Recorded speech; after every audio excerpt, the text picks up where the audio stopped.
예레미야서 30장 1절에서 11절 말씀 제가 봉독해 드리겠습니다. 여호와께로부터 말씀이 예레미야에게 임하여 이르시니라. 이스라엘의 하나님 여호와께서 이와 같이 말씀하여 이르시기를 내가 내게 일러준 모든 말을 책에 기록하라. 여호와의 말씀이니라. 보라, 내가 내 백성 이스라엘과 유다의 포로를 돌아가게 할 날이 오리니 내가 그들을 그 조상들에게 준 땅으로 돌아오게 할 것이니 그들이 그 땅을 차지하리라. 여호와께서 말씀하시니라. 여호와께서 이스라엘과 유다에 대하여 하신 말씀이 이러하니라. 여호와께서 이와 같이 말씀하시되 우리가 무서워 떠는 자의 소리를 들으니 두려움이요 평안함이 아니로다. 너희는 자식을 해산하는 남자가 있는가 물어보라. 어찌하여 모든 남자가 해산하는 여자같이 손을 자기 허리에 대고 모든 얼굴이 겁에 질려 새파래졌는가. 슬프다 그날이여 그와 같이 엄청난 날이 없으리라. 그날은 야곱의 환난의 때가 됨이로다. 그러나 그가 환난에서 구하여 냄을 얻으리로다. 만군의 여호와의 말씀이라. 그날에 내가 내 목에서 그 멍에를 꺾어버리며 내 포박을 끊으리니 다시는 이방인을 섬기지 않으리라. 그들은 그들의 하나님 여호와를 섬기며 내가 그들을 위하여 세울 그들의 왕 다윗을 섬기리라. 여호와의 말씀이니라. 그러므로 나의 종 야곱아 너는 두려워하지 말라. 이스라엘아 놀라지 말라. 내가 너를 먼 곳으로부터 구원하고 내 자손을 잡혀가 있는 땅에서 구원하리니 야곱이 돌아와서 태평과 안락을 누릴 것이며 두렵게 할 자가 없으리라. 이는 여호와의 말씀이라. 내가 너와 함께 있어 너를 구원할 것이라. 너를 흩었던 그 모든 이방을 내가 멸망시키리라. 그럴지라도 너만은 멸망시키지 아니하리라. 그러나 내가 법에 따라 너를 징계할 것이요 결코 무죄한 자로만 여기지는 아니하리라. 아멘. 할렐루야. 함께 하시는 임마누엘의 하나님의 사랑 안에서 새날이 시작되었습니다. 함께 하시는 하나님의 크신 사랑이 오늘도 우리와 함께 하심을 믿고 믿음으로 행하여 하나님의 선하신 뜻을 이루어가는 복된 날 되기를 예수님의 이름으로 축복합니다. 오늘 우리에게 주신 하나님 말씀을 통해서 하나님이 주시는 고통은 회복을 위한 은혜입니다. 하나님이 주시는 고통은 회복을 위한 은혜입니다. 이런 제목으로 하나님 말씀을 증거하겠습니다. 바벨론의 포로로 끌려간 유대인들에게 예레미야는 편지를 보내어서요. 포로의 기간이 70년이 되기에 될 것 이기에 그곳에다 집을 짓고 밭을 일구고 또 그 열매를 먹으라고 했습니다. 예레미야의 이런 편지는요, 바벨론에서 활동하고 있던 거짓 선지자들의 예언을 뒤엎는 것이었습니다. 거짓 선지자들은 2년이면은 바벨론이 멸망할 것이고 또 빼앗겼던 성전의 기구들이 예루살렘을 옮겨지고 포로로 끌려왔던 여호야긴 왕이나 모든 포로들이 회복되어서 이제 본토로 돌아올 것이다 라고 예언을 했습니다. 그러나 예레미야는 70년 그러니까 이 예언을 믿었던 사람은 어떻게 될까요? 바벨론에 정착하기보다는 언제쯤 돌아갈까 하고 그런 기대를 하고 있었습니다. 그런 가운데 예레미야 편지는 이런 거짓 선지자들의 예언과는 다른 것이었습니다. 포로 기간이 70년이 될 것이니 너희는 어떻게 그곳에 정착하라. 그래서 그 나라가 평안하기를 너희는 기도해라. 바벨론이 평안하고 잘 되기를 기도하래요. 어떨까요? 우리 생각으로는 포로로 끌려간 이들에게는요, 도저히 할 수 없는 기도잖아요. 어떻게 바벨론이 잘 되라고 기도해요? 어떻게 바벨론이 평안하게 살기를 기도합니까? 그러나 만일 바벨론에 또 다시 큰 전쟁이 이런 다른 나라 전쟁을 하게 되면은요, 어찌 될까요? 누가 끌려갈까요? 군인으로요. 포로로 끌려온 사람들, 그들 가운데는 오늘 유다 백성들도 있을 거예요. 그들이 포로로 끌려가면 어떻게 될까? 그래서 야, 바벨론에 큰일이 일어나지 않도록 너희들 기도해라 합니다. 그러면서 이제 하나님을 찾고 하나님을 구하면 하나님을 찾게 될 것이고 하나님을 만나게 될 것이다 했습니다. 그러니 이런 예레미야의 편지를 받은 이 거짓 선지자들이 반발하게 되어지고요. 또 그래서 그러한 가운데 스마야라는 선지자는 예루살렘의 성전 감독에게 편지를 보냅니다. 예레미야가 이런 편지를 보냈다. 이런 편지를 보낸 자는 미친 자요. 선지자 노릇하는 사람 아니냐. 성전을 감독하는 네가 할 일이 뭐냐. 이런 사람을 찾아서 체벌하는 것이 아니냐. 이런 선지자 이런 것들을 찾아서 책망하는 것이 너의 책임이 아니냐 하면서 편지를 보냈습니다. 하지만 하나님은 이 편지를 보낸 스마야를 하나님 심판하시는데요. 그와 그의 자손을 벌하여서 하나님께서 유다에게 행하려는 복된 것을 보지 못할 것이다 하셨습니다. 이들은 결국 어떻게 되어질까? 바벨론에서 멸망하게 되어지고 하나님께서 행하시는 이 놀라운 일, 어떻게 해요? 바벨론 포로에서 돌아오는 그 은혜를 누리지 못할 것이다 하셨습니다. 그럼 이들이 스마야가 이렇게 된 이유가 뭘까요? 하나님 앞에서 해역한 말을 했다라고 말씀해요. 하나님께서 보내지도 않았는데 하나님께서 말씀을 주신 것처럼 거짓을 예언했고 그래서 백성들이 헛된 것을 따라 살게 하였기 때문입니다. 그래요. 거짓 선지자는 마침내 드러나게 됩니다. 그러나 그래서 우리가 어떻게 될까요? 그런 거짓 선지자들의 말을 분별할 수 있어야 돼요. 어떻게 분별해야 되느냐? 먼저 내가 말씀 앞에 올바르게 서 있어야 합니다. 말씀을 알아야죠. 말씀을 듣고, 그래서 어때 우리에게 주신 말씀을 읽고, 듣고, 또 묵상하고, 그런 날마다 성경을 상고하면서 이 말씀이, 오늘 선포된 이 말씀이 정말 하나님 말씀, 성경에 합당한 말씀인지 분별할 수 있어야 되고요. 그래서 우리가 말씀 앞에서 올바르게 서 있어야 합니다. 이제 하나님께서 예레미야에게요, 말씀을 주시는데요. 이제는 하나님께서 주신 이 말씀을요, 성경에 기록하라고 하십니다. 그래서 예레미야가 하나님께서 주신 말씀을 기록하는데요. 그 말씀이 무엇이냐? 오늘 3절 말씀에 보면은, 보라 내가 내 백성 이스라엘과 유다의 포로를 돌아가게 할 날이 오리니 내가 그들을 그 조상들에게 준 땅으로 돌아오게 할 것이니 그들이 그 땅을 차지하리라 여호와께서 말씀하시니라 했습니다. 하나님은 바벨론의 포로로 끌려온 유다 백성뿐만 아니라 아수르에 의해서 포로되었던 북이스라엘까지 그들이 이제 포로 생활을 청산하고 가나안 땅으로 돌아오게 할 것이다 라고 말씀하셔요. 다시 말하면 이스라엘, 범죄했던 이스라엘, 그래서 하나님의 심판을 받아서 포로 되었던 저들을 하나님께서 회복시켜 주실 것이다 라고 말씀하십니다.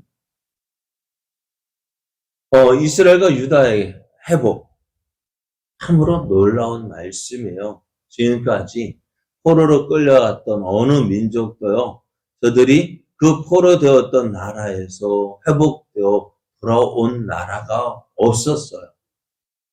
사실 이스라엘도 어떻게 보면 그러한 은혜를 누렸잖아요. 430년 동안 애굽에서 종살이 하던 그들. 말이 430년이죠. 그게 쉬운, 결코 짧은 세월이 아니에요. 그런에도 불구하고 하나님은 어떻게 해요? 430년 동안 애굽에서 종살이 하던 저들을 아브라함에게 주셨던 그 약속의 말씀을 이루기 위하여서 어떻게 해요? 그들을 구원하셨습니다. 그럼 오늘 바벨론의 70년 동안 포로 생활했던 그들을 회복하신다는 이 말씀은 어떨까요? 가능할까요? 불가능할까요? 애굽에서 이스라엘을 하나님께서 구원하셨다고 한다면은요, 어때요? 바벨론에서도 하나님의 백성을 능히 구원하실 수 있음을 우리가 믿어야 합니다. 오늘 하나님은 이스라엘의 회복을 약속하셨어요. 그러나 그 날이 오기 전에요, 이스라엘이 겪어야 할 일이 있습니다. 그것은 저들의 죄로 인해서 초래된 큰 환난입니다. 유다가 이스라엘에 왜 하나님의 심판을 받은 이유가 뭐예요? 하나님께 범죄했기 때문에. 어떤 범죄요? 하나님 말씀 듣지 않았어요. 하나님을 떠난 저들에게 하나님께로 돌아오라는 그 말씀 듣지 않았어요. 하나님의 백성이라면 어떻게 될까요? 하나님 말씀을 듣고요, 그 말씀에 순종해야죠. 하나님의 백성이라면서 어떻게요? 내가 하나님의 백성, 하나님의 자녀라고 하면서요, 하나님 말씀 듣지 않는다면은요, 그 하나님의 백성이라는 말 거짓말이에요. 하나님의 백성이라면서 하나님 말씀 듣지 않는 게 어떻게 하나님의 백성이 될 수 있어요? 그래서 하나님은 어떻게 하셔요? 그런 그들을 하나님 백성 삼으시기 위해서 무엇 하셨다고요? 심판하셨다. 하나님의 백성이기 때문에 하나님 말씀 듣지 않는 저들을 심판하셔서 어떤 사람으로? 말씀 듣지 않는 저들을 어떤 사람 되게 하기 위해서 하나님 말씀을 듣고 순종하는 자로 만들기 위해서 어떻게 해요? 환난이라는 그 채찍을 드셨던 것입니다. 요나가 하나님 말씀을 들었어요. 어디로? 니느웨로 가라는 그 하나님 말씀을 들었습니다. 그러나 요나가 어떻게 해요? 그 하나님 말씀에 불순종할 때에 어떤 일이 벌어졌어요? 그가 타고 가던 배가 풍랑으로 거의 죽게 되어졌고, 그런 가운데 어떻게 해요? 그가 하나님 말씀에 거역한 이유로 바다에 던져지고, 하나님은 큰 물고기를 예비해서 물에 던져진 요나를 삼키게 하셨습니다. 그곳에서 어떻게 해요? 3일을 지내면서 그 고통 가운데 하나님을 찾게 되어집니다. 그 고통의 기간이 어떤 기간이었을까요? 힘들고 괴로운 기간이었습니다. 그런 가운데서 요나는 하나님을 찾게 되어졌고, 하나님의 은혜를 구하게 되어졌고, 그로 인해서 하나님 어떻게 큰 물고기 뱃속에서 그 요나를 건져 주셔서 하나님의 뜻을 이루게 하셨습니다. 그래요. 하나님의 백성이니까요, 하나님께서 심판하시는 거예요. 고통 주시는 거예요. 아픔 주시는 거예요. 근데 그 고통이요, 가지고 다 하면 되지 뭐. 그죠? 아마 설마 죽이게 하겠어? 그렇죠. 설마 죽이게 하겠습니까? 하지만 어떻다고요? 그 고통이, 그 죄로 인한 고통이 그리 간단한 거 아니에요. 말씀을 보면은요, 6절 말씀을 보면은 그 고통이 어떠한지 이렇게 말씀해. 너희는 자식을 해산하는 남자가 있는가 물어보라. 여러분, 해산하는 여자는 들어봤죠? 그죠? 여자가 해산의 고통 누가 알아요? 여자가 알아요. 그러나 남자는 해산의 그 고통을 모른단 말이에요. 그런데 오늘 말씀을 보면은 너희는 자식을 해산하는 남자가 있는가 물어보라. 어찌하여 모든 남자가 해산하는 여자같이 손을 자기 허리에 대고 그 모든 얼굴이 겁에 질려 새파래졌는가? 얼마나 그 고통이 심하면. 해산의 고통이 어떻다고요? 어떤 고통이요? 죽을 고통이잖아. 그 여자가 겪는 그 해산의 고통을 남자가 겪는 것처럼 겁에 질려가지고요. 얼굴이 새파래졌다고 했습니다. 그냥 어떻게 해요? 하나님 심판의 날이요. 이렇다고. 죽을 고통이에요. 그러나 그것이 우리에게 은혜가 되어지는 이유가 있습니다. 7절 말씀에 보면 슬프다 그날이요. 그같이 엄청난 날이 없으리라. 그날은 야곱의 환난의 때가 됨이라 했어요. 그렇지만 그것으로 끝나는 것이 아닙니다. 무엇이 있을까요? 그러나 그가 환난에서 구하여 냄을 얻으리로다. 그 고통 가운데서. 그 고통 가운데서 하나님께서 건져 주실 것이다 라고 말씀합니다. 회복의 날. 하나님 포로로 끌려간 저들을 회복시켜 주시는데요. 이스라엘과 유다가 메고 있던 그 멍에를 하나님께서 꺾어 버리십니다. 그들을 묶고 있던 포박을 벗기고 이제는 저들이 하나님께서 주신 그 가나안 땅으로 돌아와서 살게 될 것이고 이제 저들은 하나님을 떠날 수가 없어요. 왜요?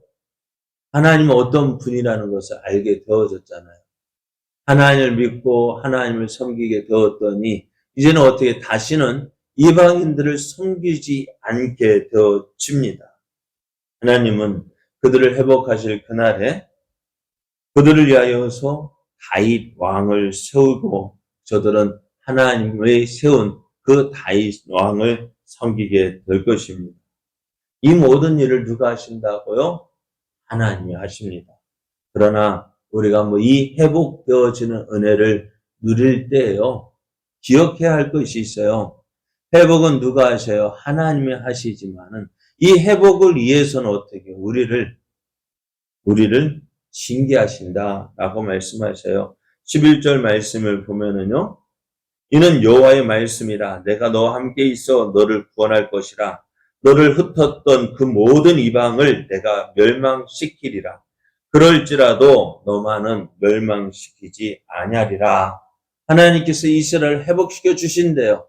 모든 민족이 다 멸망할지라도 누구만은요. 유다 너만은 멸망하지 않을 것이다. 그러나 뭐 하신다고? 내가 법에 따라 너를 징계할 것이요. 결코 무죄한 자로만 여기지 않겠다라고 말씀하셔요. 오늘 하나님은 유다를 버리지 아니하십니다.